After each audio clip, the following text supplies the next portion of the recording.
and they hadn't finished building the hotel yet. That's the problem. So they had this massive trench in front of the only entrance on the side. So they put 2 planks across it.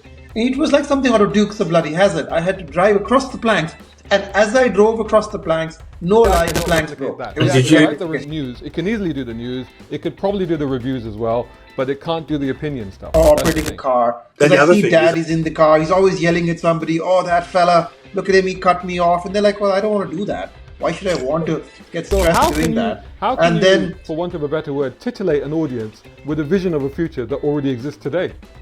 How are you going to do that? We are also not positive. There's nowhere to park the bloody car when you come home as well. So why would you want to drive a car? He lives in Glasgow, where there's they don't even have roads, do they really? The toilets are the outside, so they need a car inside toilet. That's another question. Why would somebody want to get into print magazine now? But it's an itch. It's an itch I want to scratch. Literally just 10 years ago, the top selling car in the UK was a Ford Fiesta. The starting price on a Ford Fiesta was just over £10,000. Brand new. £10,000, top selling car in the UK, you could have it. Top selling car in the UK today is the Ford Puma. The starting price on a Ford Puma is $26,500. That's what everybody wants. That's kind of what everybody wants them to do. They want them to. They want Pike to hand it over to Kirk and then to continue into that first 5-year mission. When they came out with $6 Million Man, with Knight Rider, etc., etc., the technologies they depicted in that seemed absolutely fantastical and crazy and impossible. But now we have those technologies. Parade thing going on. They have robotic actual Marines sort of coming in, followed by a battalion of actual Stormtroopers. And you imagine that we are not cool, right? So whatever we do is not cool, and definitely never will be ever again. Yeah, I'll give you an example. Autocars. I read Autocar. I go through it. All they talk about is electric cars. I'm not interested. Electric. I just swipe. Part of the fact, because I've done things like pick up my kids from Sheffield School in Dubai in Ferraris and Bentleys and Rolls Royces, Dawns with the roof down. Do you think I've overdone it with my kids? Do you think that I numbed them so much to these supercars and hypercars and luxury cars that now they really don't care? Because when I was that's left worth reading in periodicals is usually the columns and the opinion pieces, and if they're interesting, they're going to get shared anyway. I've been invited to Guantanamo, but that's a whole different story. Haven't we all? Yeah.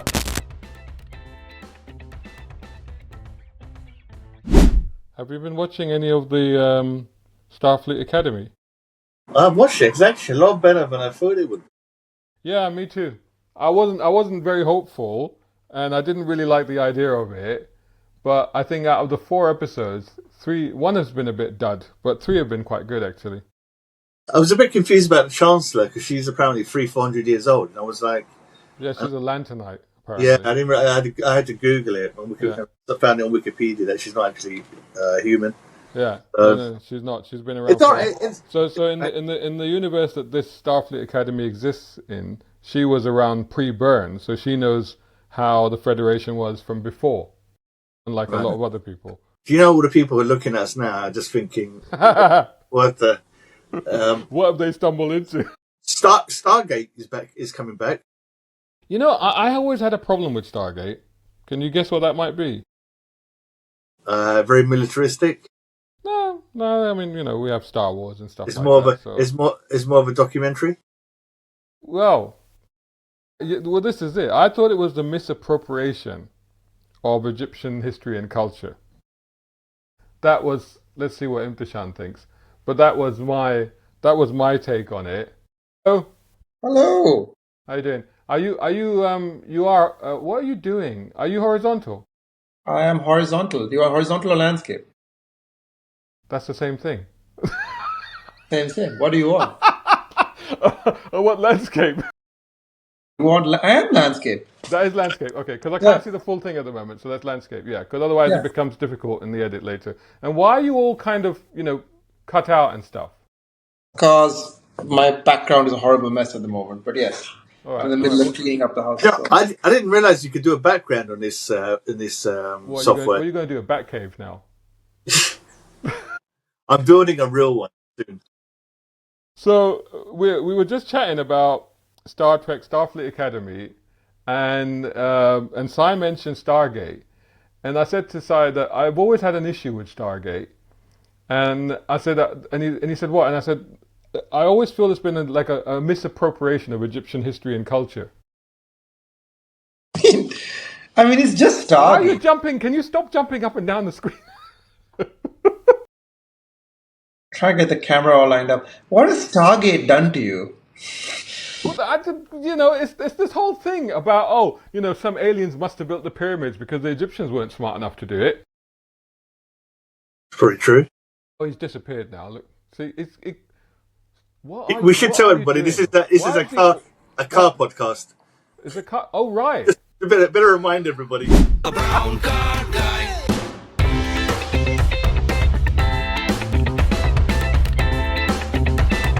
Brown car guy.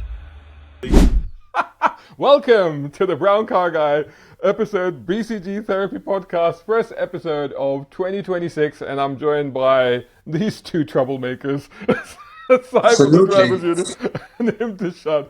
And we are currently talking not about cars at all, we're talking about science fiction. Because, hell, why not? Why not? It's either that or Trump. Trump, no, dude. Seriously. He has a beautiful, beautiful fleet going to the Middle East right now. Yeah. Happy times, people. Happy times. It's coming your way, Imthishan. He's coming your way. Yeah. Yeah, let's not think about that. Let's really not. Really not. So for those watching, listening in, Imthishan is in Dubai right now. So he's in the heart of the Middle East. There's all kinds of stuff going on there, but let's not get into the politics, honestly. Oh, yeah, well, you know what? Yeah, I got nothing. Hopefully I'll see you next week. Hopefully that's the positive of it. We'll see you next week. I was going to do hopeful. I was going to do lots of Trump jokes, but I quite fancy visiting America at some point. Yeah, you see? Honestly, I mean, you know what? Saved in 3 years. You have to have a burner phone just to go there, because if you go there, they want to look at all your social media, they want to look at everything. They'll see you in a bat suit, you'll be banned. Start. You'll be banned, you're a brown car guy. Brown car guy. They're not letting me in. Look, I was already in trouble, right? British-born Pakistani Muslim with lots of time spent in the Middle East. Khalas, man, I am done. On that positive note, Imthishan will be fine. He's got connections. Yeah. He used to know the ambassador to UAE. he passed away. Bless him. He passed away about 5 years ago. I had connections. That was the end of that. Tell Sai about the story, about our extraordinary visit to the embassy that time. So we had Actually, he'll love it. It's a bit unusual. I got an email from somebody saying, "Hi, I'm the American Consul General, etc." And I thought, okay, this is one of those Nigerian scam emails, whatever. So I just ignored him. And then afterwards, about like a couple of weeks later, I get a call from a person who says, "Yes, I am actually really the Consul General. And we've got an event coming up for the 4th of July. I'm like, but it's February. Turns out the American consul has their event in February because nobody's here in July in the Middle East because of how hot it is. So they asked very nicely if they could borrow my DeLorean to use for the event. And you can even come along. So the event was at a ballroom in Dubai, the St. Regis, I believe. It's obviously a closed, locked event. So all we had to do was show up and just kind of hang around. I mean, you didn't have to hang around, but I was keeping an eye on the car because, you can't trust any of these diplomats. So, I mean, it was one of the stranger events we ever done. We drove this thing into this fancy ballroom. So, I mean, I had my suit on and everything, and they hadn't finished building the hotel yet. That's the problem. So they had this massive trench in front of the only entrance on the side. So they put 2 planks across it. And it was like something out of Dukes of Bloody Hazzard. I had to drive across the planks. And as I drove across the planks, no lie, the planks broke.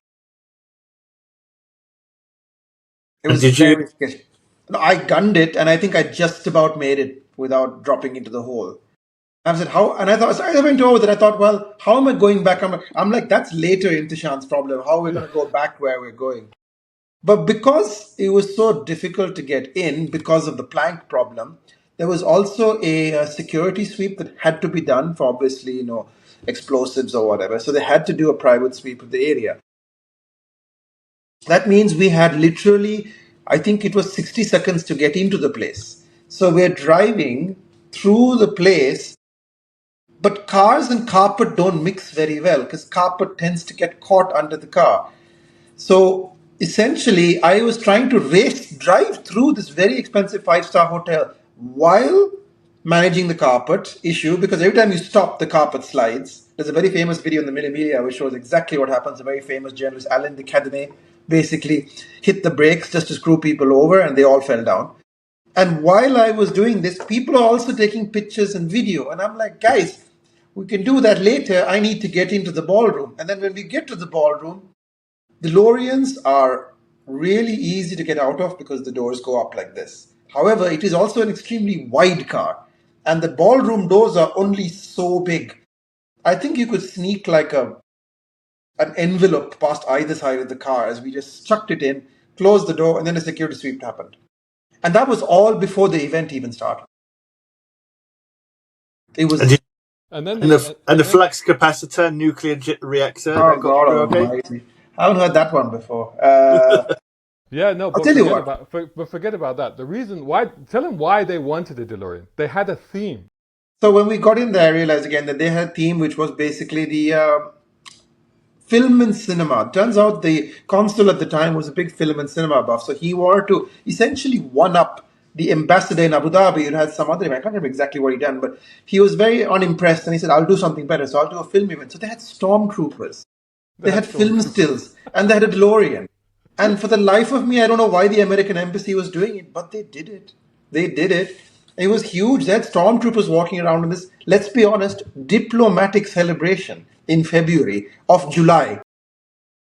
But they've got Stormtroopers now for real, haven't they? So hang on. I would also like to go to America at some point, so I would say they were very nice. They were extremely nice. Actually, they were very nice. The incongruity. Not as well dressed. No, but listen, Si, the incongruity. I don't know if you have any photos of Imthishan. The incongruity of it, because they had the kind of parade thing going on. So they had the actual Marines sort of coming in, followed by a battalion of actual Stormtroopers. Can you imagine the emails they must have done? There were cutouts of Star Trek figurines as well. It was the most bizarre thing. It was the most Dubai thing you could imagine. I don't know. I don't really understand what happened. And we met some fascinating people, which I guess we shouldn't really talk about. We met a lot of really interesting There's some people that we really didn't want to ask what they actually do because we thought that would get us into a lot of trouble. It was very strange. Basically, when somebody says repeatedly in answer to the question, what do you do? I work at the embassy. He doesn't want you to know what he does at the embassy. Covert services, yeah. He works at the embassy, mate, and it was like 10 years later, I'm still not asking. No. At some point you get the message, don't push any further. That's good when enough. Somebody is at a black tie event, and by the way, Shazad and me were in black tie. Yeah. When somebody's in black tie, in overalls, walking around, basically a jumpsuit, you're like, okay, who are you exactly? The world's best connected janitor. But it was a great evening. And by the way, when the time came to leave, they actually had sorted out the plank problem. Yeah. But yeah, I got to drive through a 5-star hotel as a guest of the American government. And I have still a very nice letter, which I have kept at home, thanking me. The USA thanked me for my contributions. Which is why I said he's got a free pass. He can go. He's got no issues there. Different administration. I have been invited to Guantanamo, but that's a whole different story. Haven't we all? Yeah. That's a different story. I'd rather get into it at the moment. Yeah. I told him I was busy. It's an open invitation. I was busy doing a podcast, sorry. Yeah, that's my excuse as well. Dear, oh dear. So anyway, how has the new year been? 26, without getting into the politics. How has it been? That's a question, actually. Okay, I know. I'm trying to think of what I've been up to. Tumbleweed. How has the new year been? Tumbleweed, nothing. Dead. That in itself says lots. I've got vague car news in Dubai. Paid parking has mushroomed everywhere. So basically, what do you mean by paid parking? What's going on? So, exactly? Before you had paid parking that you could just do an SMS app. I'm sorry for everybody who's not in Dubai, but this is kind of interest for people who lived in Dubai, right? Essentially, before you just would pay parking on an app. No, you would SMS, and now you have a company that can do it via an app. Here's the thing. They've privatized parking across Dubai. So essentially, there's a private company that's out to make profit. So what they've done is they've put paid parking everywhere, including residential areas like Discovery Gardens and so on. So basically, residential neighborhoods, I guess it's not news to the UK, but the places that were free, where people were parking cars, are now have parking, you love the Shazad, till midnight every day. And you know what the rate is? Normally the parking was like 2 dirhams, 3 dirhams. Now it's like 6 dirhams. Whoa. How much is that in UK money? About £1. Oh, that's Pound not, an come hour. on. £1 an Yeah. hour. £1 an hour? Yeah. Yeah. That's not bad. I mean, London's like £5 an hour. Yeah. So No, but this is. Yeah, but these are people who live This here. is like this is equivalent to parking outside your house. That's what we're talking about now. Really? Yeah. Yeah. Well, they can afford it over there. They're all rich. Yeah. Right. Yes, of course we are. Of course we are. Sorry, I'll get my champagne glass. Champagne, oil on tap, literally. We have no sympathy for you. Yeah. So basically, the trouble is they started with the lowest, I would say, the lowest income neighborhoods. International City. International City is not rich people. That is contrary to. So basically, they got constant parking in International City, and I just don't know where regular people are supposed. So that's been the talk of the town. Is like, where the hell do we park our cars? Because there is no public transport system that really so how works. is it working then? Because It isn't. okay, so most buildings are supposed to have a parking lot or allocated parking. Well, everybody's got Then 2 obviously- cars, right? Yeah, everybody's got more than one car. That's the problem. So where are people parking the other car then? Well, one car is basically out. So, for example, Discovery Garden is a good example. Sorry, this is very boring, everybody, but it is random news. You have to pay now for every parking spot outside of your allotment 945 dirhams a month. So almost it's like paying an extra rent for parking. Oh my goodness. So Wow. there is a public transport system, but it's already full. Everybody's basically been slapped with extra tax for their cars. So yeah, it's been not well received. Well, this is the thing, because when people talk about, because a lot of people from the UK are people in the UK have the wrong idea about No, Dubai. people from the UK are moving to Dubai, and they're like, well, because it's cheaper, there's no tax, and I say, well, there isn't tax, but there is kind of tax, because they hit you with all of these little things, and this is how they sort of basically recoup their money. But having said that, as Sai would probably agree with me, it's still more attractive than here right now. Really? You know, I wouldn't. I personally wouldn't want to move to the Middle East. You wouldn't move to the Middle East? No, I wouldn't move to the Well, Middle why? East because I love Britain. I think Britain's a great place. I think London's best city in the world. Voted Have the you best lived city in the world. outside of the UK ever? No. I've visited Birmingham a couple of times. Birmingham? That's what put me off. No offense. You mean you Birmingham's went a place. north? You went up north? Oh I went my up north. God. No, I like London. Look, I spent most of my life here, and I think people who, you got a choice. I think people are moving to Dubai, to a country that is run by a dictatorship, and there's no free elections, and you could touch somebody and end up going to prison. I'm sure Well, how are the free elections working out for us here, honestly? well, at least they're free. We get in idiots. We can vote idiot. We choose which idiot we want to vote in. We can but at decide least- which idiot we want. Yeah, very and, good. and I think London, UK, we get a bad rap, but I think it's very cosmopolitan. In London, everybody gets along. Yeah, it's no, I wouldn't want to go there. I think I'd get very bored. Also, it's pretty too hot. I don't like the heat every love day. the I heat. like I love the heat. I don't like the cold. the seasons. I'm a Londoner.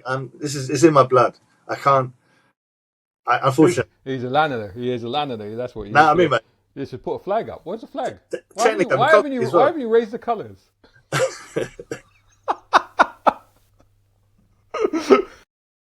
Yeah, I wait till Nigel Farage comes round when I'll show it for him. That's right. That's it. Wait till he But- wait till Then he gets into I'll number stick the 10. flag up someplace for sure. Wait till he gets into number 10. Then we Yeah, get our own version. Then of I'll us. probably end up going to Well, Dubai.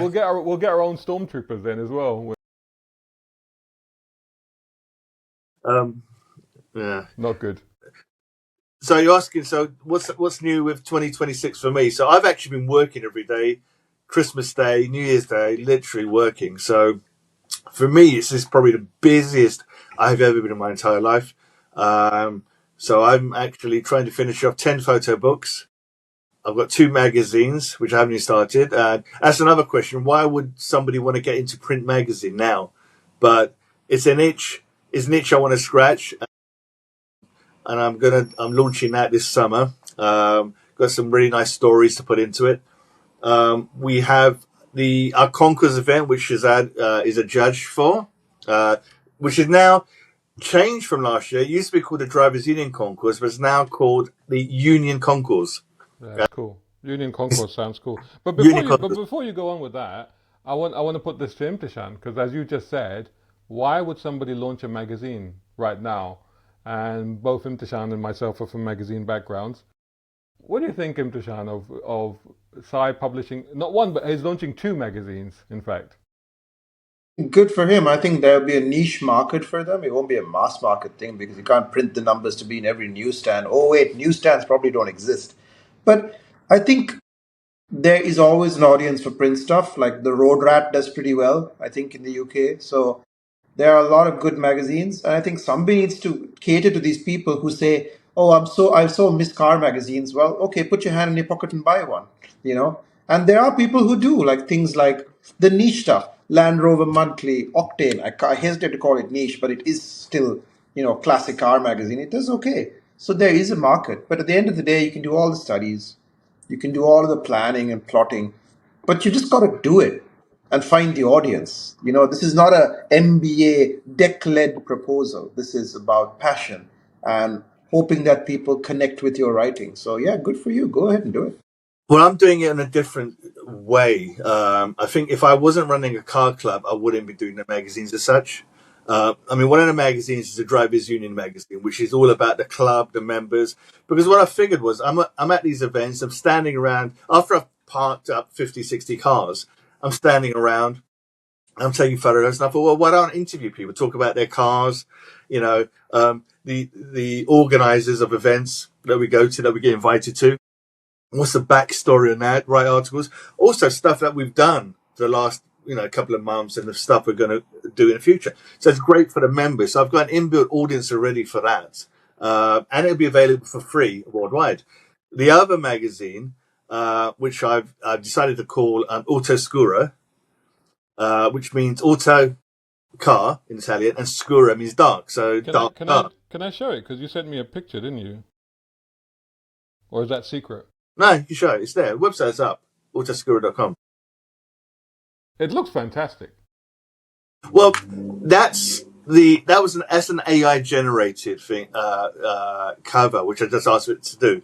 But what I'm probably going to end up doing is turn it into a landscape magazine, because for cars it's just so much nicer and it's more sexier. Effectively, it's a porn magazine. It's an automotive porn magazine. But all good car magazines are. This is the thing, isn't it? Even, actually, this was before Imtishan's time, but when I moved to Dubai and I took over the reins of car magazine, Car Middle East, which actually was from issue 2 anyway, one of the key things for me was like photography. And the trouble was, at the time, there were now there are great photographers in the UAE, but at the time there was one person that we regularly used. That was it. Literally one person. And we were stuck because I was like, well, car photography is a big thing for car. And epic, not just like, snap it up against the wall in 12 o'clock midday sunlight. No, epic photography. So initially I was flying photographers over from the UK just to come and shoot these features to give it that sort of car feel, but in a Middle East location. But that's the whole thing about it. It's like, as much as the words were important, the images were important, because it is, like you say, porn for car people. We're just trying to find a photo of what so this is the actual, can you see it there? Yeah, can just make it out. Yeah. So that's basically the cover of the first issue. And I'm going to do, because car porn, Road Rat is sort of car porn because it concentrates on photography. Things like Octane is not car porn because the articles and you've got the photos. Yeah. Car porn is like when you've got a whole page of photographs and a little bit of text on the opposite side. A lot more white space, very luxury. Something that you put on your coffee table. Octane you wouldn't put on your coffee table.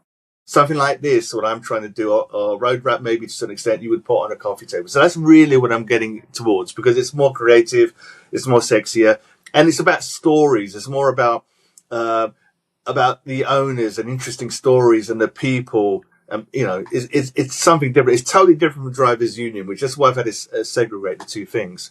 But that's the plan, and it'll be available digitally. as well worldwide. So the money, if there is any money to be made, is from advertising rather than sales. Yeah, it has to be. Imthishan, are there any magazines left at all? Because as it looks to me like there's like nothing left. Like, you know, when you and I were there with Car, it was quite a vibrant scene. There was a ton of Arabic magazines. There was obviously the franchise magazines. Feels to me like there's nothing left there now. Not really. I think the audience pretty much completely migrated to social media and Instagram. I And think TikTok. people who want English content will read something like the Intercooler or the Road Rat or etc. Or there are plenty of online publications. I think paying for car content seems like quite an unusual concept in 2026. So, but people will follow their creators. They'll get on their Patreons, they'll watch their podcasts or listen to their podcasts. So there's a lot of other ways to interact with your audiences, essentially. Because now it's very much creator and personality driven. In the old days, it was publication driven. So if you had, a motor trend or a car, the individual writers were not the attraction. The brand was the attraction because car, as you know, stood for the epic photography, the glossy quality, but also cheeky, irreverent style, etc. Things like Auto Express or, what's the other one? Autocar, but much more straight down the middle. They're much more like, what's going on? Should you buy it? Should you care, etc. But I was also drawn to the lifestyle side of things, which is why I think the car did so well. The thing that it did, which was make stars of its writers, like Russell Bulgin, like LJK Satright, like us, because they understood the story comes first and the personalities of the writer comes first, and they didn't try to impose this brand on there except in a very interesting way. So I think it could be very interesting. I think there are not. To answer the question is no, there's nobody left here doing anything.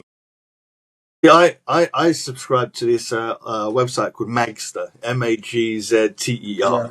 I don't know if you heard about Yep. that. It's a platform. So a lot of magazine companies put their magazines on there. So I pay like £60 a year, £65, something like that. And I've got latest issue of Autocar, latest issue of Octane. I can upload my magazine up there. I've got all my magazines up there. A couple of my books and magazines up there as well. I don't have to go outside and buy them. It's a lot easier. So why would I want to go out and buy it when I can just read a Magster? Are you reading them? Yeah, that's No. a good. Are you reading No. the car and stuff? No, I don't. Yeah. I don't, because I'm so busy doing car stuff anyway. Do I want to read it in my spare time? Can I ask a question? Why aren't you reading your car magazines that you're subscribed to, which you're paying for every month? Because I'm so busy doing other stuff. And for me, I look at the pictures. I'm like a kid. I look at the pictures. I look at the style. If there's something interesting that happens, and I'll read a little bit about it. But to be honest, reading about a review on a car. I'll give you an example. Autocar. So I read Autocar. I go through it. All they talk about is electric cars. I'm not interested. Electric. I just swipe. Just nothing. One article every couple of weeks I might read. Car magazine. I used to buy it once in a while, and that was like very thin, and the paper quality is like toilet paper. Right, so they just reduce it.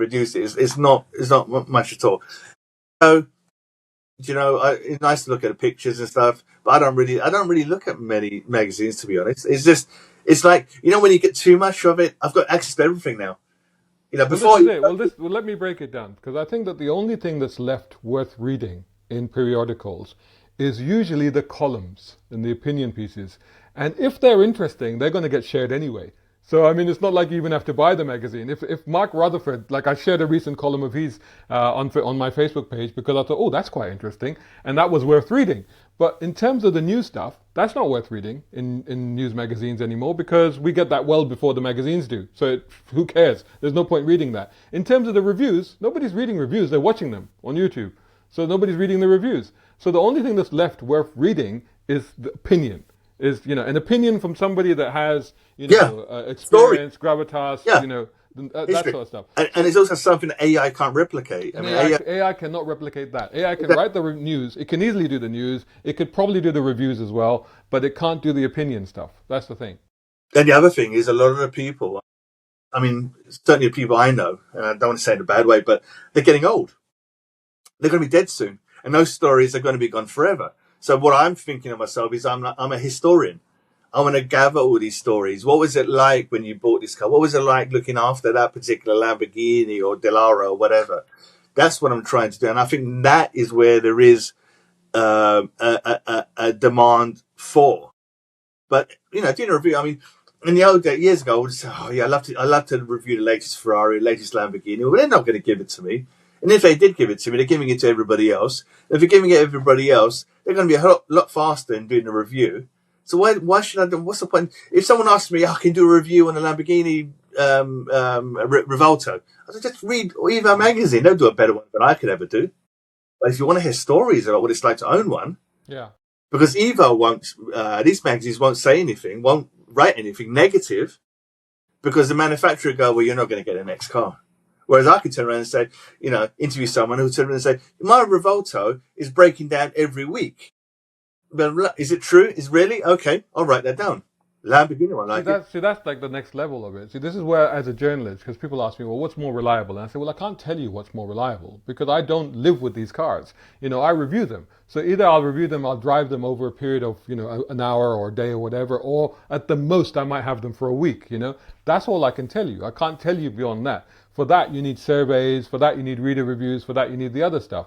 And I think that's why it's becoming more and more difficult to create this content, because the premise, the requirement of what that content used to be has fundamentally shifted so much that it's hard now to keep up with what the consumer actually wants. Before, they were happy with just a review because there was no other way of getting it. But now the reviews are instant and everywhere. Everybody's doing it, from a seasoned, experienced automotive journalist to an influencer, right? They're all doing it. And this is the thing. There's not many journalists around. There's not many of us around. I consider myself a journalist. Someone called me an influencer once, and I was like, I bristled. I was like, no, I'm not an influencer. I'm not a blogger. I'm a journalist. I'm a member of an NUJ, National Union of Journalists.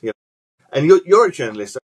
We do things. I mean, all right, we can give our opinion, but we're there to report something and be impartial in our reporting. I'm not going to turn around and talk to someone who says that their McLaren breaks all the time and say, yeah, McLaren's a shit. It's not for me to say. Unless I've got a McLaren. Well, this is the thing, we have to be quite independent, objective, and that's, obviously we all have our preferred brands, we all have our loyalties and stuff like that. But when I review a car, I have to review it from the point of view of a person that might be interested in that car. And it's completely irrelevant whether I'm interested in it or not. I mean, I have to literally take myself out of that. Obviously some aspect of, if a car really excites me, then I will let that through. I will say, this is really turning me on. That's what but if it's not, then I still have to review it. I can't just say, oh, I don't like this car, therefore it's shit. No, it might actually be brilliant. It's just not right for me. Exactly. It might feel, I mean, it's like a Lamborghini Countach. Horrible car to drive. Horrible car. I rode it, and I say horrible car to drive. Horrible car, everything about it. It doesn't drive up, but I'd buy one. Yeah. But it's an institution. It's on a serious note, Imthishan's disappeared. Do you think maybe Trump has launched the attack? Seriously, I think we should see the BBC News and find out what's going on over there. Or even more seriously, he's found a parking spot, a free parking spot. Sai just said that the reason that you disappeared, Imthishan, was that you've just found a parking spot. So I have mysterious ways about me, which is how I park my cars, let's put it that way. Please like, share, comment, and subscribe. one of the things that you just said, Sai, was you look at these magazines and it's EV, it's EV, it's EV. Yeah. Now to kind of defend those publications, because I find myself in the same situation, because people come to my YouTube and this and they go, stop reviewing EVs. I'm like, I cannot stop reviewing EVs because EVs are what's coming out.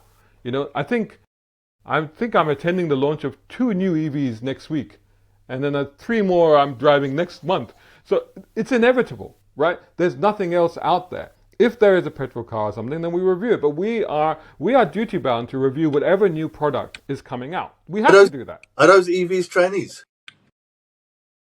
I think at least 2 of them are. Yeah. But there's a huge, as you know, there's a huge influx of Chinese EVs. Now, one of the things that you said, Imthishan, in the notes that we were talking about earlier, was the crash of EV sales. Well, it's interesting because in Europe, they've just announced in December, it's the first time that EVs have outsold petrol cars in Europe. So they've taken 17% of the market, which isn't massive, but it's the first time. It's just that significant pivot point. Hybrids are still actually selling more. But what's happening over there then?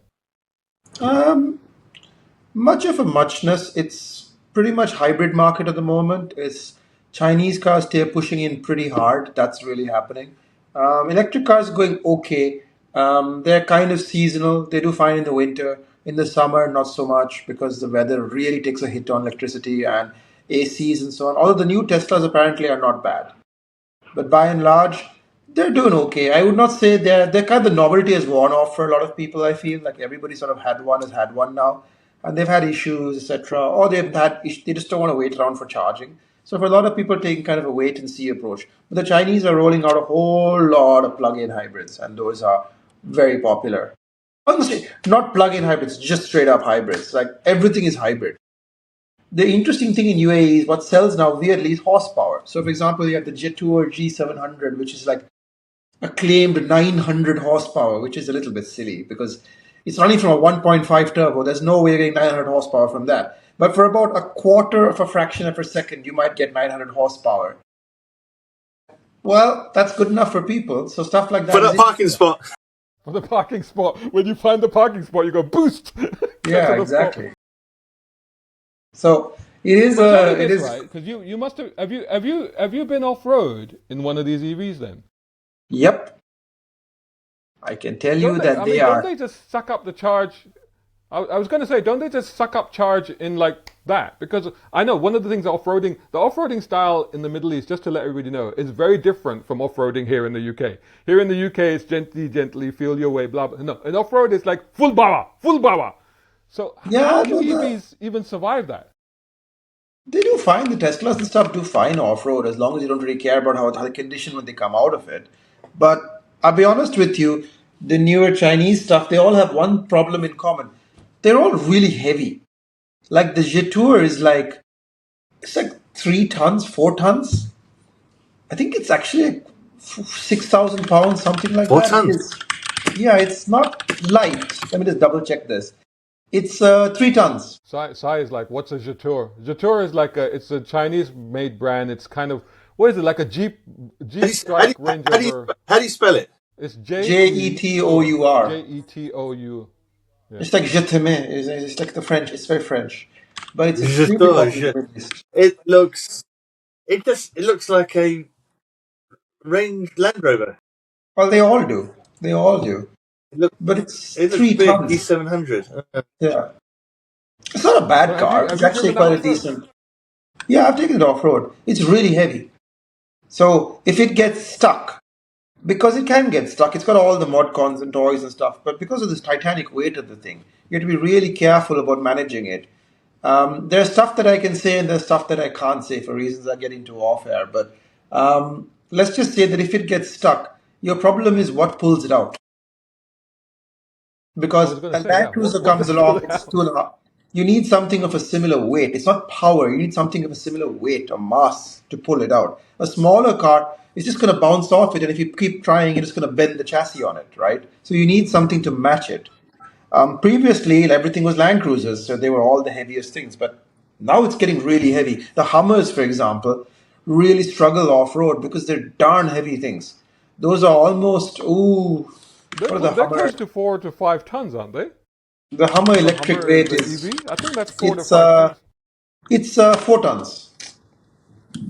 So 4 tons, yeah. if you Wow. jump a Hummer EV for any reason, or you maybe go over a dune with slightly more Yeah. exuberance than you were planning, when you land, you break your suspension because 4 tons hitting the ground is like a tank hitting the ground. Wow. So What's the perception of Tesla in the Middle East? fine, zero issues with it. I mean, there are Really? people who kind of think about like the Elon of there's it no all. But ramifications with the Elon Musk? Elon is Because not they're tanking in unpopular America. here. I mean, And they've here. They're a really, good deal out even here. with his They're right-wing cheap cars. views and Nobody's thinking about the politics of Well, it. They're cheap here as well. Yeah. They're cheap here as well because they've literally tanked. They've just taken one of the cars off sale. There's a friend of mine last year who had a Tesla, and he broke out of his contract early because he didn't want to be seen in it anymore. And when I had met him, he was loving the car. He was raving about it. He was like, "Oh, it's so good," and this and that. But when Elon did what he did, particularly in terms of his hand gestures, This friend of mine literally said, I got rid of the Tesla because I don't want to be seen in it anymore. That's like how serious, and then he bought a BMW i8, in fact. So, I say I don't let Teslas out. I just, and if I meet someone who's got a Tesla, I would just really look at them with pity and sympathy. Or I might give them a salute. I don't know. It depends different on, kind of salute, yeah. So it's the just, perception in Dubai is not the same for Tesla then? They don't mind the Elon Musk association? Not really bothering. The conversations here rarely get political. I don't like Teslas. I'd never buy one of the flipping things. But most people out here just like, it works. It's fine. And nobody really thinks about it. This isn't the kind of place where people really take a stand with their wallet. You know what I mean? A car is a car. Is it expensive? Is it fast? That's what matters. Nobody's really thinking too hard about like, oh, what does this say about me? Only if it's crap. And nothing is really crap, as Shazad Sheikh once said a long time ago. Yeah, yeah, yeah. Apart from the, what was it? The Sleepwell E11 or something, I don't know, some car. That's been universally Sleepwell? panned What's by a everybody. Sleepwell? I don't know, what is it? I don't know what it even is. It's something or other. But what I do remember, Imthishan, the first time when you and I reviewed a Tesla, we took it out to one of our favorite roads. We did a couple of high acceleration runs and we ran out of juice pretty much nearly. And then it was so tentative that Imthishan was taking it back to his place and I followed him because I was like certain that he was going to run out of power on the way home. And then I think you got it home and you plugged it in overnight and it barely went up by 5% or something. I think you took it back the next morning, didn't you? Honestly, like, whatever regular household level 1, I guess level 2 charging, that's nothing. You might as well not even bother. But there are plenty of charging points. So the DEVA's, the electricity board, essentially made a huge push to introduce more charging points, especially ADNOC, the Abu Dhabi side of things. So there is a lot of charging points because not so much. Here's the problem, Sai, for your question of Tesla. Tesla is no longer a great value. Turns out the Chinese cars that are coming in, like the Zeekrs and so on, the Xiaomi's, way more interesting. The problem with Tesla is not Elon. The problem with Tesla here is boring. It's old hat. Okay, it's fast. So what? But the new It's Chinese old cars now, yeah. have. All their product have got old, yeah. It's just an old product. Everybody out here is like, yeah, but look at the Chinese cars. I saw a Chinese MPV type vehicle where the grille is actually just a giant TV screen. And Wasn't that the Faraday future? That's the Faraday future. For a display. Or, yeah, I think so. And like, or you could just sit there. You could sit in front of your thing and watch a football match on it. It's bonkers, you know. Well, I was at the Hampton Court Palace with a friend of mine, and he's never been into EVs. He's got a McLaren, he's got a Porsche, he's had Ferrari in the past and everything. And we're walking around, and we came to one of these. I can't remember the name. One of the big Chinese companies, with a big 4x4. And when he's sitting inside, he goes, "I really like this. I want to get this." And he's enamored by this. Because big. It's the tech, it's the toys, it's the iPhone generation. It was very comfortable I've got as well. tech in here, Yeah, For a lot of people, that's the draw card. Yeah. Like, By the way, the car I was slagging off. By the way, the car I was slagging off is the Skywell BE11. It's been universally panned by everybody, but I think I prefer my name Sleepwell. I think that's better than Skywell. Skywell BE11. I mean, I saw a flying car last year. The Chinese need to find. I saw a flying Chinese You've got car. flying taxis in Dubai now, haven't you? Or aren't they No, you about haven't, to be but- launched there? That's the plan, but they've got like a flying car. It was the Aero car or something like that, the Aero car, flying car. But basically, it's a car that was essentially, how do I describe it? It's a van, a hybrid van with electric power plant. Obviously, it's a plug-in hybrid rev, basically. And out of the back unfurls a small helicopter or quadcopter, which is basically, a little drone that you can fly around in. So you drive somewhere, park up, and this thing pops out the back, and you take off and fly around, go wherever you want. And because it's powered by the Little Nelly. essentially Little Nelly, it's a good point actually. Essentially Little Nelly, and because it's powered by the van, when you park, you charge the helicopter. So you don't have to worry about fuel. Yeah. It's quite clever actually, and it did fly. It flew in front of us. Have you It's got the the Aero HT. Waymo taxis there and stuff? Not yet, but they're starting up soon. Yeah, They're I've starting seen up. pictures of it. Those are kind of Okay, so interesting. I think we're they're getting kind them of here as well now. We're getting them here in July. I think July, August. We're going to get them here in London. There's going to be Waymo taxis, driverless taxis. That'll be the end of your black But cabs, mate. I That mean, will absolutely would either will. of you get into a driverless taxi? I would. I absolutely would. No more conversation like, the other day I had that Piers Morgan in the back of my cab. No more of those. Oh no.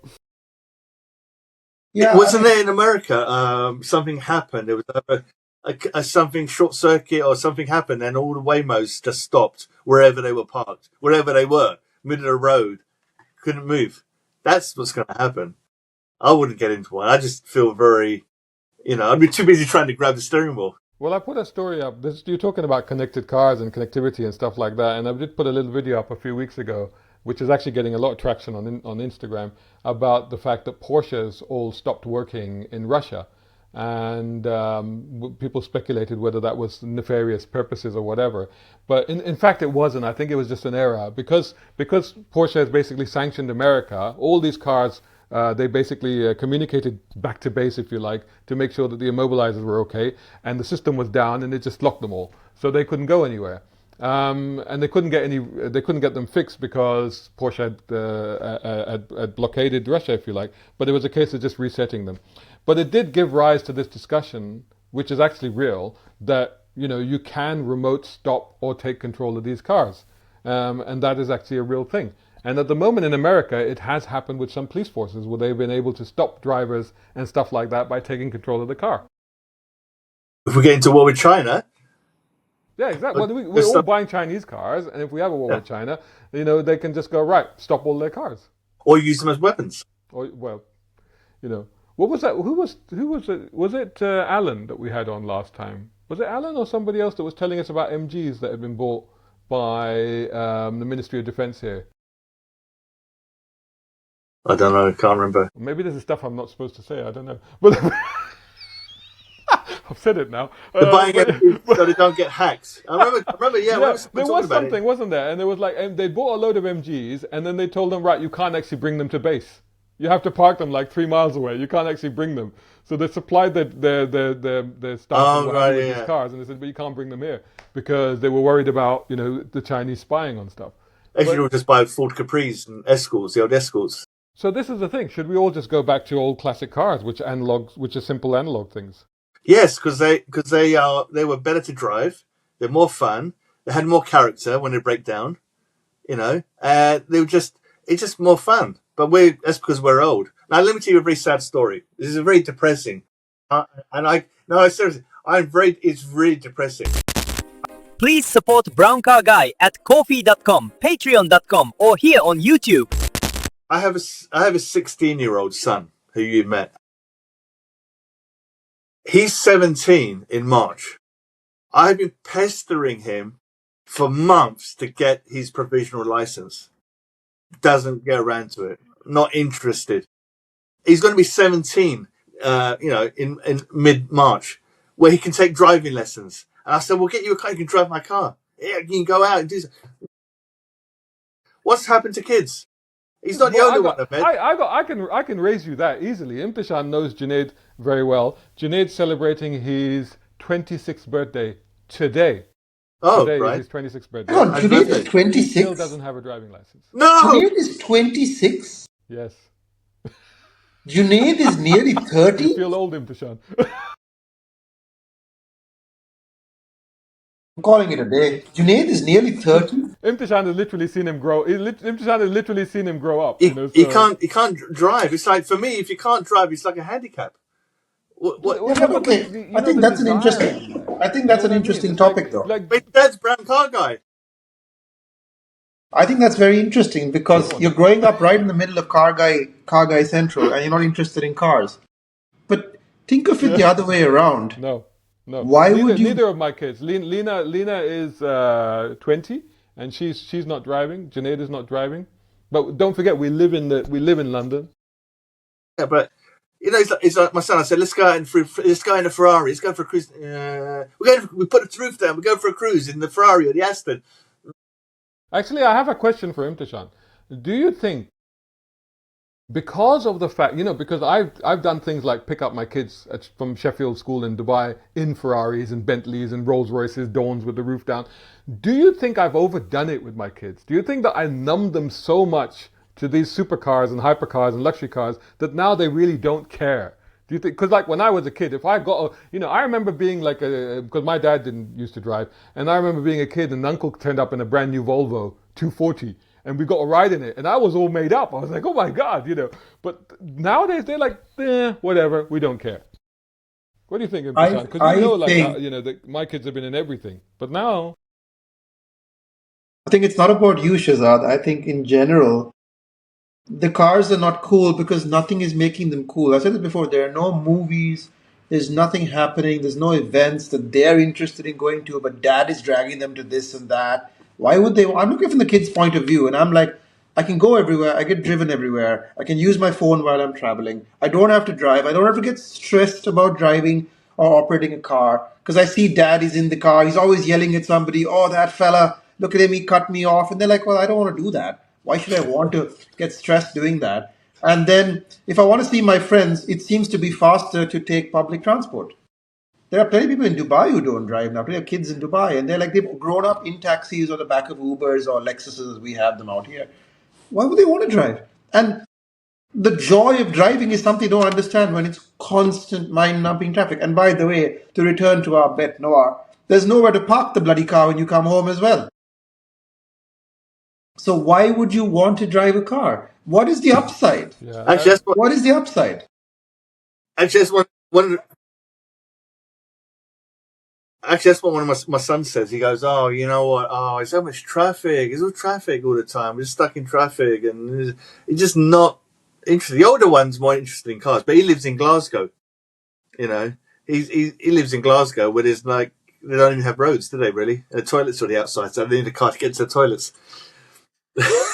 I'm going to say that, like I think still for a have lot of outside toilets. Unbelievable. if cars could be made cool again, and needless to say, we are not cool, right? So whatever we do is not cool, and definitely never will be ever again. But if something could make cars cool, but nothing seems to. The movies that come out that are car movies are pretty naff. Something like the new Fast 11 or whatever, 11th movie, can I point out, in this franchise, is just a joke, right? And everybody in those movies are too old. They're not young people. You know what the coolest car movie that came out last year is?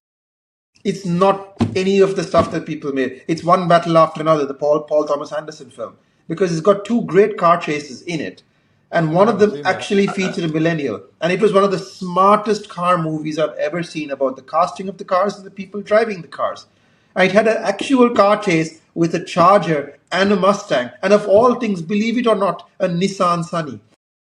All three of them were in a high-speed car chase. And one of the most exciting things I've ever seen. Isn't that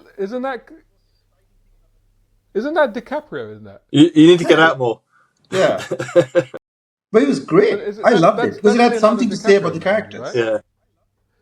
But he's the guy that famously drove a Prius, isn't he? He's not really into cars, is he? I don't think he drives much. I think he takes his boat. He's into under 24-year-old women as well. But that's. But you're right, though. That's the trouble. Is that I saw that what's his name? Chris Hemsworth, who plays Thor, right? He's got a new movie coming out. And apparently there's a lot of driving in that. There's a Dodge Challenger and stuff like that. But yeah, the trouble with the Fast and Furious movies is like, especially the last one, when they dropped a car out of a plane and it just landed on other cars and kept on driving. Two FJ Cruisers to be exact, but it was just ridiculous. What? It's ridiculous. Honestly, it's just realm ridiculous. of fantasy. Or the one that went, or the car that went. What was that? The car that went into space. Yeah. It turned into a rocket. Pontiac Pharaoh, the ultimate kit car. You could turn it into everything, including a space shuttle now. There was what was that one? What was that spin-off? Hobbs and Shaw. They had a McLaren 720. Yeah. He was race. What's his Around name? London. They also had a cyborg motorcycle. Jason Statham. Yeah. Yeah. But yeah, there's nothing cool. We had Magnum, Miami Vice. No, but also the thing is that going back to what Imthishan was saying is that when you see in the old movies, it's like the French Connection, right? It's like Gene Hackman said that we were actually doing those speeds, through those tunnels. You can see the cars moving. We actually hit somebody that we weren't supposed to hit. That actually happened. Because it was without a permit. They filmed it. They shot without permit, including the original Gone in 60-second movies, which they actually crash into multiple people. But what you saw then is you saw real cars, really driving, real action. Again, with the Ronin movie. The Ronin movie was done for real on real roads. It's done. Okay, the actors were acting, but the cars were being driven, and they were being driven on the limit. And I think that there is a difference. There's a sense that you get when you see a real car doing a real action scene, as opposed to a CGI car, as good as it looks, as real as it looks. But somehow there's something, especially with car guys, that there's something about the movement, there's something about the sound that is not quite right with that. And you don't quite relate to it. You don't quite connect to it in the way that you do with authentic stuff. Are we a dying breed? Well, this is the thing, because again, like you said, if you have people that will get into these Chinese cars today, and they're not interested in whether it corners on its door handles or not, but they're interested in the fact that, wow, look at this screen, I can watch football on it, then you have elevated into a completely different sphere of enthusiasm. It's not the same thing anymore, is it? This is the only comprehensive guide to car journalism and content creation. The Ulez Files is a novel, an all-action thriller with great reviews on Amazon. A collection of 13 short stories written over 20 years featuring cars, sci-fi, and stories about the human condition. Please buy Brown Car Guy's books, available on Amazon.com or Kindle Unlimited. Going back to my concourse events, there's more and more concourse. There's another new concourse event that's just been announced at Walton House. So that makes about 6 concourse events in the UK. And they're very busy. But the question is, who are they catering to then? Why are they being created? But they're catering to the... And also I must bring up the price of entry to these events. Because obviously, I'm always quite shocked, because it's really sad to say this, but I always get press passes. So I never know what the actual ticket price is. And then somebody tells me, and I'm like, oh my God. I find myself genuinely shocked. I'm like, that's the ticket price? Well, London Concourse and Hampton Court Palace, 2 very, very, very good events and partners of our club. They had more attendees than ever last year. It gets bigger and bigger. Salon Privé last year, the year before last time I was there, that was actually, there were so many people on a Saturday, they had to put it to 2 days, Saturday and Sunday. This new one, lots of people interest. I think it'll be quite busy. People still want to see the old cars that you never see on the road. I think that's the thing. Because those Ferraris 20 years ago that were like 30, 40, 50,000 pounds, there are now 3-4 million pounds. You don't see it. But the thing is, again, I say to you that when we talk about, infusing interest in new people, we're creating these concourse events which have a very high ticket price to come to the events. Yes, okay, we've got increased attendance, but are those events going to generate the next generation of enthusiasts? No, because there's not enough of them. And also because the cars on sale now, there's nothing very iconic. No, but now I'm talking about the events, because Imthishan, you left us when we were talking about movies, but then we were talking about what will inspire the next generation of youngsters, if you like, into cars. We moved on to events. I know in Dubai, since you and I started the car meets and stuff like that, I know the whole car scene there has gone crazy, and I think there's 3 or 4 major events this year, aren't there? There's 3 or 4 major events this month. But just to make it simple, you know what will inspire car enthusiasm? Movies help. Movies are nice. It helps. But just cars that young people can afford, guys. Just make cars that people can actually buy. The car industry, the journalists that cover it, and the people that sell them are obsessed with high-end cars that people can't actually afford. You watch YouTube and it's like you have to have an i11. I hate to talk about it again and again. You have to have a Ferrari. You have to have a Lamborghini to be cool. But actually, most people would like to drive cool cars, but they want something to actually afford. I saw a bunch of Miatas going up Jebel Jais yesterday. Or today, actually. Sorry, I was out there this morning. And why not? All the people in the highly expensive cars were just sitting and washing and waxing the cars for the next car show, and you never see them. But all the people in regular stuff, they're out there on the streets, they're driving. Car companies should make cars that people can actually afford to buy and drive and insure and actually get dirty and crash and fix and modify and do that again. when you've got all of the focus on a very specific niche because that's what makes the most money or draws the most advertisers, but it's not what people actually are interested in. Young people, not everybody's going to be buying the new Ferrari F80 or whatever the heck it is, but they'll watch a video on it in the same way they'll watch a video on anything else. But that doesn't mean they're actually going to buy it. That's the problem. What's the starting price of Sorry? the starting price of the newest Ferrari if you want to buy one brand new? What is that? £300,000? It's about 2 million dirhams in Dubai. Here. The hair in UK even 250 maybe for was a Roma, whatever the new one is, the Fiorano, I think whatever it's called. Porsche to get a 911 is 100 grand. GT3s are now £200. You've got to. In the old days, there was a lot of. Yeah, but the thing is, the prices have crept up in general. I was looking into this recently. I was doing some content on this, and the fact is, 10 years ago, literally just 10 years ago, the top-selling car in the UK was a Ford Fiesta. The starting price on a Ford Fiesta was just over £10,000, brand new. £10,000, top-selling car in the UK, you could have it. Top-selling car in the UK today is the Ford Puma. The starting price on a Ford Puma is £26,500. Wow. This is in the space of 10 years. That's incredible. How are they supposed to get into it? From 10 grand, which, okay, at the time that might have been expensive, but it was accessible. Sorry? How are they supposed to get into it? 26 grand. I remember when I was young. And that's without factoring in insurance. Yeah, insurance or parking, or what, all the associated costs and so on. Because the cost of that, especially for young people, is outlandish.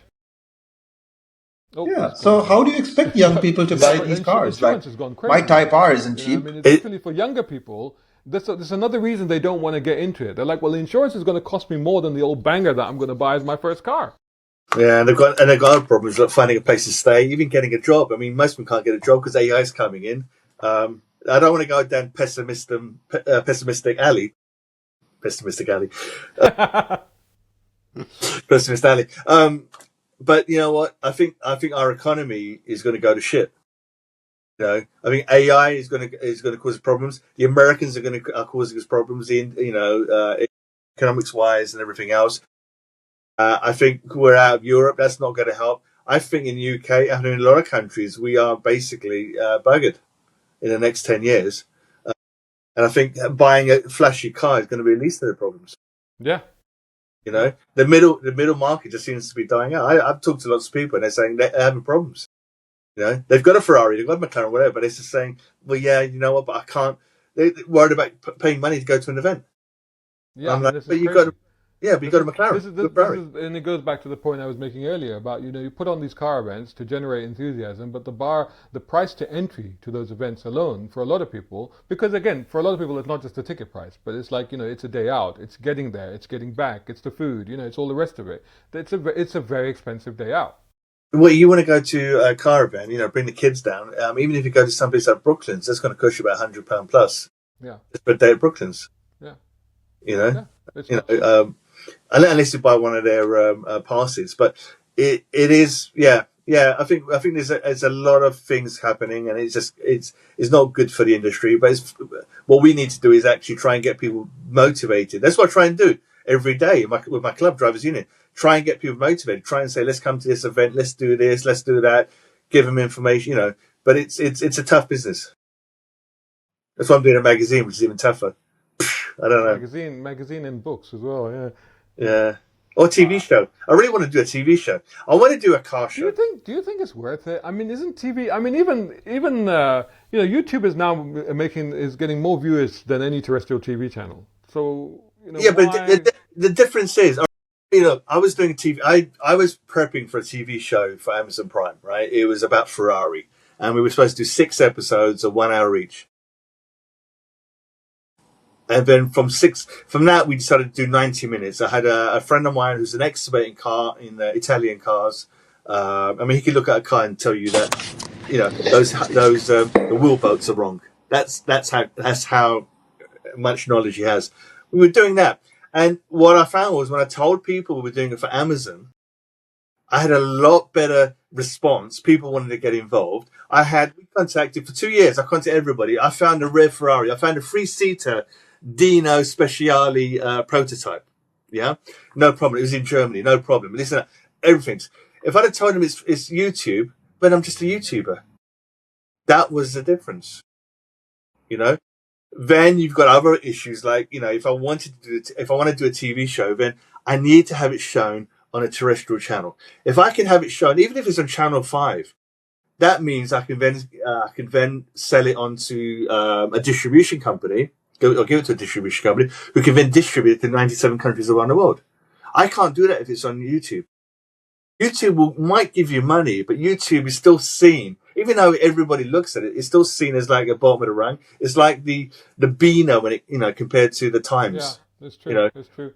But even then, I mean, it's like, because I, as you know, I was doing reviews for Fox MENA television in the Middle East, and what they were like 15-minute short segments. Basically, what they would do is they were the filler segments between shows, so they were constantly repeated, and they were going out in the region to something like 70 countries in the region. I mean, it was incredible. The reach was extraordinary. But the thing is, like, it's not, you think that, like, I'm on this thing, I'm doing car reviews. Okay, yes, I have been recognized once or twice because of that, but even then, you would expect the amount of feedback and the volume of response to be much greater than it actually was, considering that it was on this channel, it was being repeated, and I know it was being repeated because people were sending me screenshots of it, even when I was back in the UK, and it was going out to all of these countries. But even then, I didn't see the level of involvement that you do from, say, one YouTube video. You got a point, but it's all down to prestige, isn't it? Really, that's prestige of having the channel name. Prestige of being shown on ITV or Channel 5, being shown or a Sky channel or a Discovery channel. But once you're on there, then it's a lot easier to go to other countries, because there's a lot of countries and everybody's looking for content. All these channels on Sky, they're all looking for content. They all want content, and and there's not many people making content. So I have that itch. I mean, I bought the Aston Martin because an itch to scratch. Imthishan, are they cutting the cables already in the Middle East, or what's happening there? No idea what's going on. That's the worst connection I've ever seen. So yeah, I think it's up and down. But yeah, has it started? Should we be looking at BBC News right now? Honestly, but you pay no tax. They'll be taxing your internet soon. That's what it is. You're not paying a tax on the internet. To be honest, it's been a beautiful day in the Middle East. The weather is amazing. I just had a fantastic drive up Jabal Jais. Everybody's outside having a great time. Yeah, if it's the last day on Earth, it's a pretty nice day. Look out the window. That's a fair point, actually. Yeah. to be fair, it's a fair point. Like over here, it's pretty cold and miserable. Yeah, no, it's great. The weather's perfect. It's 25 degrees. Oh, it's 25 degrees. Everybody's out with their cars. Everybody's driving. Everybody's in a good mood. I don't know what's happening over there, but we got no issues like that over here. So whilst we still got you before they cut the cables for good, so we were talking about TV shows. Do you think it's worth doing a traditional car TV anymore? Or I mean, to be honest, like, I already know what it's going to say, kind of, because Imthishan and I got into the YouTube game quite early. If you think about it, Imthishan, we've been on YouTube for 2/3 of its life, And we always will be, because the content is forever more. I think YouTube is the dream of an old man. YouTube is the dream of somebody who wants to be a TV star, right? I think TV is the dream of an old man. Sorry, YouTube is the present. Now that makes sense. Yeah. I've been driving for 8 hours. Forgive me, but I don't dream of being on TV anymore. By the way, Sai, he just called you an old man, so that's I am an old man. I'm 75 next month. I think we're all old men, but TV, like, I can't think of anybody who wants to be on TV, because nobody's watching TV out here. We're all watching stuff on our phones. Why would you want to be on TV? Who's going to see you? I probably get more viewers on my personal Instagram than most of these so-called TV stars out there. So I was on radio, and radio does well out there because there's a big audience who listens to stuff, I guess, and they watch some of the Instagram clips. But I think TV's day is done. TV is for shows. TV is for content or programs that are made, things that you can consume, limited series and stuff like that. Or, but it's not for watching car shows anymore, because it's too old. By the time it comes out, the story's done. Like, it's finished. Nobody's waiting to watch Top Gear's review of the new Fiesta. Nobody cares. Fiesta's dead anyway. Nobody cares. So nobody cares about anything except what is the most immediate, easily accessible thing. So what people are into now is response videos. So something comes out, what's somebody's response to it? What do you think about it? It's immediate reactions. It's what do I feel about this? And then what's happening next, or predictions, or basically starting wars, about what is good or bad. Like it's kind of gamer culture. That's what's taking over YouTube now. It's all about look at streamers, look at Twitch, and look at what they're doing. People are wanna follow personalities. They don't wanna watch some guy pontificate about cars for 10 minutes. But drive a car, cool, because they can't do that. They're not that interested. Sorry, I'm being a bit We've been ahead depressing, of but the it is curve, what it is. isn't Just the world is it? changing. Nearly. That's all. No. So we go back to talking about Stargate then. I'm going to go do an application form for Tesco's and work there now. Forget the To be car honest, business. you'd Forget the car probably do clubs, and better I with can say, Stargate. I work in If you put a Tesco's. video saying, guys, Star Trek versus Stargate, guaranteed hits. Guaranteed hits. Well, Absolutely. I mean, okay. Whilst we got you, because this is what everybody in the Star Trek universe is talking about right now. Is Starfleet Academy? Have you seen it yet? No. Unlikely to. Well, that's the end of that. That's the end of that then. No, to be honest, I'm aware of it, Sai yes. and I have seen it, and it's actually not as bad as we thought it was going to be. I still prefer Strange New Worlds. Strange New Worlds is brilliant. That's Can't wait really for the good. next But series. that's going to Yeah. finish, isn't it? That's the last series is coming. We have 2 more series of that. We have 2 And- more, and then they're going to stop it. But then they're going to do another series with Captain Kirk. Well, that's not confirmed. I mean, that's what everybody wants. That's kind of what everybody wants them to do. They want them to. Yeah. They want Pike to hand it over to Kirk and then to continue into that first 5-year mission. But I think the studio is balking at that because that then overlaps with the original. So I don't know how they would manage that. Isn't this the studio owned by Larry Ellison from Oracle, isn't it? Who's Don't know. best mates with Trump. So we've got to get to right. Trump to persuade him to. No, I don't want Trump to have anything to do with the Star Trek universe, honestly. Keep him as far away from it as possible. The only thing that I can envisage is that, don't forget, with the original series, I think they didn't do year 5, so they didn't complete the 5-year mission. They did 3 so maybe seasons. they The original could do series that. was 3 Maybe they seasons. could jump. Yeah, so maybe. Oh, they did the animated. So animated was supposed to be the year 4, I think, or something like that. And then so literally there is 1 or 2 years of stories missing at the end of the 5-year mission. So maybe they could jump to that. Maybe that would be cool. I think it's just too anarchy. I mean, tell I some think new they start from stories. scratch. It's just tell some new stories, like filling in gaps. You're just talking to fans. Yeah, but this is the point about Starfleet Academy, isn't it? Because that is a whole new thing. That it's like new kids. They're literally kids. They are literally kids. Is it basically And like they're sort of a doing soap this- opera, as far as I can work out? It's like somebody described it as what was that kid? What was that show? Teenage show, Beverly 2-1 something or other. I know There's 210. 210. Yeah, and that was basically that in space. So it's kind of like that a little bit, but there is sort of Star Trek stuff in there as well. But yeah, it is a little bit like that. So when they say the next generation, they literally do mean the next generation. next generation, yeah. Because it's the But this is same the problem thing, the Marvel universe maybe has. There's too much stuff. Well, maybe we should just be Brown Car Guy movies and science fiction from now on. You might as well. Because nobody wants to talk about the Chinese cars. Are they rehashing talk about the next Chinese $6 cars. million man? What was that? $6 million man. That's being remade as well. Yeah, but it can't be $6 million, can it? I mean, that's Gotta be No, 6 unless they said billion. it back in the 70s. that's got to be $6 billion. 6 million won't get you anything 6 million. anymore. It won't get you a parking spot. It But was that's in the that other problem. actor. That's the other problem. Is like now with the tech. You see, when they came out with $6 million Man, with Knight Rider, etc., the technologies they depicted in that seemed absolutely fantastical and crazy and impossible.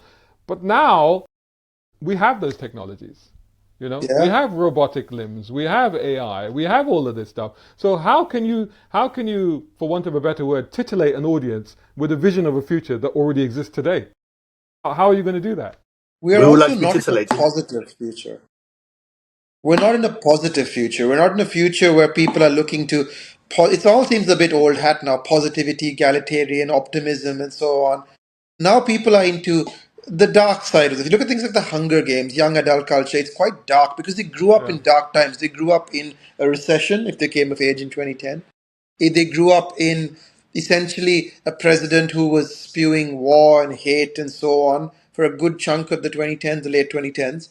Music became also about these things. Like if you look at the big stars, all of their stuff is essentially being made by the same producers. There's very little new pop music, there's little variety. And the ones that are fighting with each other. Taylor Swift is fighting with Charlie XCX or whatever. So it's a dark time and people are not feeling optimism. So we tell them, oh, we're going to watch a show about happiness. People are like, yeah, that sounds mad. That sounds like complete science fiction. Who would want to watch that? They want to see stuff that reflects them.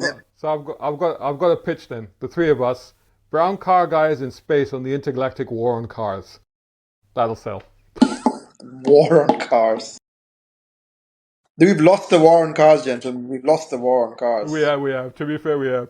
All right then. Well, let's reconvene another time. Thank you so much for joining me today on this therapy podcast. I hope you feel therapified. Well, we've got to add the Uno. We'll do it next time. Uno. Well, I don't understand the Uno. What is it? People in our WhatsApp group were going on about Uno, and they were saying, "Oh, it's really great. It's really great." And I bought, and it was a deal on Amazon. And you've just broken it now. I dropped it. So it was a deal on Amazon. It was like £49, I think it was. And what you do is you connect it up to your phone, and when you sit in a car, it starts up. You've got to charge it up with a little Type-C USB. Switch it on, and when you're driving along, when you come to, let's say, speed cameras or whatever warning, it goes ding, ding, ding, and then it just does a blaring siren like You can't miss it through your stereo system. And it warns you, and it warns me every single time, and it's actually quite good. And it's getting 5 out of 5 stars with our members, because I'm just writing a review on it. But Waze, I know. Waze does the same thing. I don't use Waze, I use Google Maps. And Google Maps, I can't even hear it sometimes. Google Map won't do it. We have to use Waze. And even when I use Waze, even when I know where I'm going, I still use Waze all the time now. Because Waze is obviously looking at traffic, it's looking at, roadworks, it's looking at cameras, it's looking at everything. So I'm using Waze all the time. Okay, I'm gonna try Waze, and I'm gonna try this at the same time and see. Give us a review next time. I give a review, but I just think it's because it's very loud. I don't know why, but it's just very loud. That would annoy the hell out of me. I know it's camera aware, so it's. I've got Dubai is the camera every 600 meters, so it would go off constantly. Why just leave it on? Yeah, it would go off constantly. To be honest, in London, there's a camera every 600 meters. It would cameras, sleeping policemen. It's a nightmare driving potholes. It's like literally. Yeah. Oh, potholes go are on, so boys. bad. I thought potholes, honestly, they are so bad right now because of the winter and everything. Literally, like, you could lose a small kid in them. But that's how bad they are. Do you know what? I had to replace a spring on my Aston Martin suspension spring because it was broken. And I think it's because, or maybe because it's old. Aston Martin. How do you break a spring? No, they're causing thousands of pounds of damage. They are. Yeah, they genuinely are. It's broken wheels, burst tires, broken wheels, cracked wheels, and suspensions. They're just killing cars. It was. Oh, where's the photo? There you go.